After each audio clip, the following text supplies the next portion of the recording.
Next on the list is number 485, Richard and Linda Thompson's I Want to See the Bright Lights Tonight.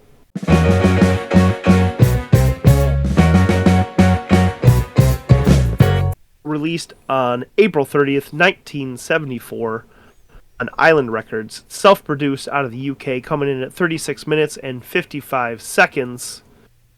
Kyle, did you want to see the Bright Lights Tonight?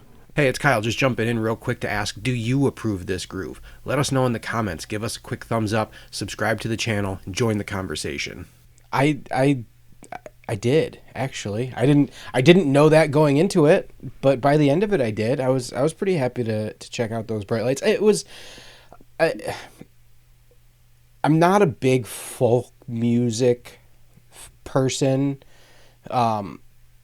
So I wasn't sure what to expect. I mean, I didn't know the names. I didn't know even what genre to expect going into this. And, turns out it was kind of generally like that 70s folk music style. But what I appreciated about it, so they're British, right? British, Scottish. You can Careful, if they're Irish, you just offended a whole bunch of people. Yeah, well, there was a whole lot of, English folk music infused into it that made it really interesting to listen to beyond just traditional, modern folk music that I just usually find kind of dull and not always all that exciting and fun to listen to. This was, the thing that I was thinking the whole time was that this is a beautiful painting of like a really depressing scene. Like it's really a beautiful album, but the content of it is, it's this sharing the reality of, the downtrodden and desperate class of people that they would see, right? It makes you feel and understand and empathize with, like the addicts and the poverty-stricken people that they are encountering. But it's different because it doesn't really put you in their shoes. You can see their world, but not necessarily through their eyes. You see it through like Richard and Linda Thompson's eyes. It was almost like they were there before and are telling the story of these people now. So it was like this lonely and haunting and desperate album that really kind of hit me hard at a lot of points. But what made it beautiful was the music, the arrangements. Like there was just a lot. It was understated, but it did a lot. Like their voices worked so well together. That mix of, modern folk music with traditional English folk music. It was, I don't want to say soothing, but it just sounded really, really good. I mean, I would be listening to it and suddenly they'd be like, oh, there's a tuba in there. There's a piano and an organ and acoustic guitar, electric guitar, all mixed in and sounding good and coming together well. So I didn't know what to expect going into this album and was very happy with it afterwards. And this is another one that I've gone back to multiple times since first listening to it to re-listen. Yeah, I mean, like you, I didn't know anything about this. This is the first time I'd heard of it. Didn't know the genre. But I think pretty quickly I was able to place it. I was most impressed by their vocals working together, especially that low baritone that he's got on some of the songs. I think Down Where the Drunkards Roll was where I noticed it most. Yep.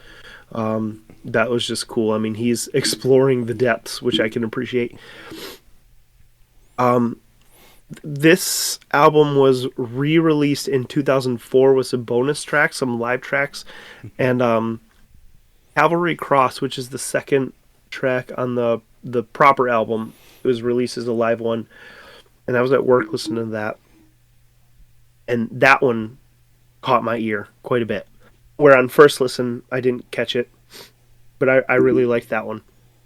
And it's a really great live recording. I mean, it doesn't. There's no that I caught. There's no audience sound. I mean, it's really well. It's just a really solid live recording. So I don't think it was a lot different than the original. I just appreciated it.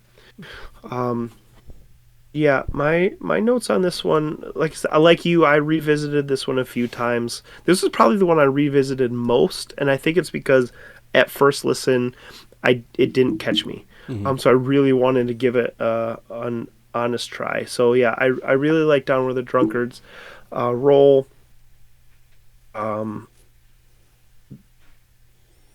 We Sing Hallelujah was cool. That had some time changes in it that were interesting to listen to.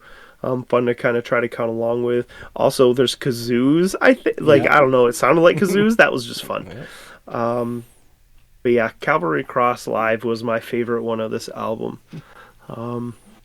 What did you score it? I went with a 4 out of 5 on this one. Yeah, Again, kind of a surprising album for me. yeah. I mean, this was one that when it was released didn't really get much notability. It's one of the notes says that the album was originally titled Hokey Pokey, which they went on to name their later album that. Don't know why. And it wasn't released when it was intended to be, because of a vinyl shortage in the mid 70s, which I think was just kind of interesting. But yeah, this one I saw when I was reading up on it. Kurt Loder from MTV Lore said that this is one of his favorites, at least, and he said that there are no misses on this album, that front to back it's a perfect album. Obviously he's got a much different history with it than we do, but I respect the opinion. I gave this one, I think, a 3, in that I would revisit some of them once in a while, but not something that I would regularly seek out. Right. But those are my thoughts. It's a pretty little album. Yeah, I liked it. Hey, thanks for watching. We'd love to know what you think of this album, so let us know in the comments. Do you approve this groove? And as always, a quick thumbs up helps a lot. Subscribe so you can see all 500 albums, and we'll see you on the next record.